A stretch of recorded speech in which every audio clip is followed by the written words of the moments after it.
সাথে সবসময় খালি কি নির্বাচন নির্বাচন নির্বাচন, এই নির্বাচন ছাড়া আর কোন আমি কই এই দল আমিও বিএনপি করতাম, না করার কিছু নাই, কিন্তু এখন কেজ দিয়ে আমার মন থেকে বিএনপি থেকে ঘৃণ হয়। শুধু প্রত্যেকটা দলের মধ্যে এখন ঘৃণ হয়। কিসের জন্য জানেন? এই 9 মাস 10 মাস ধরে আহতরা যে মেডিকেলে পড়ে আছে, চোখ হারায়, মাঝখানে শুনছিলেন হয়তো 2 চোখ হারায় তার বউ ছেড়ে চলে গেছে গা, এটা শুনছিলেন হয়তো।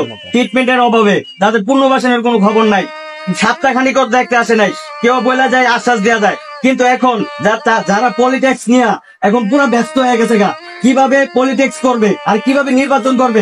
আহত যদি মরেও যায়, এটাও মনে কোনো দলে মনে হয় না যে দেখতে যাবো কোনোদিনও। আজকে যে আসলেন, যদি মরে যাইতো তখন কি আসতেন? তখন ঠিকই আসতেন,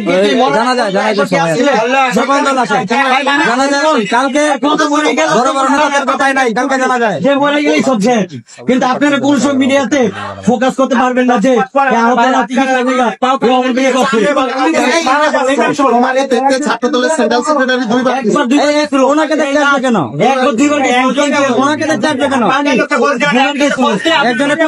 যে কথা বলবে তার চলে যাবেন, একজনের কথা বললে তারই আপনি দেখবেন, আর বাকি দেখে করবেন। আপনাদের প্রতি দাবি থাকবে, আপনারা সবাই আমাদেরকে নিয়ে এখনো সময় আছে, আপনারা কথা বলেন। নাসির ভাই গেছিল, ভাই যা বলছিল কি জানেন, যে বলছিল তোমার যা দায়িত্ব আছে, তোমাদের যা বরণ পোশাক আছে সব আমরা আজকে থেকে তার প্রমাণ থেকে তোমাদের সব বরণ পোশাক আমরা নিছি, এরপর থেকে তাদের আর কোনো যোগাযোগ নাই। এটার উত্তর দেন। এই কথা বলে, এটা বলছে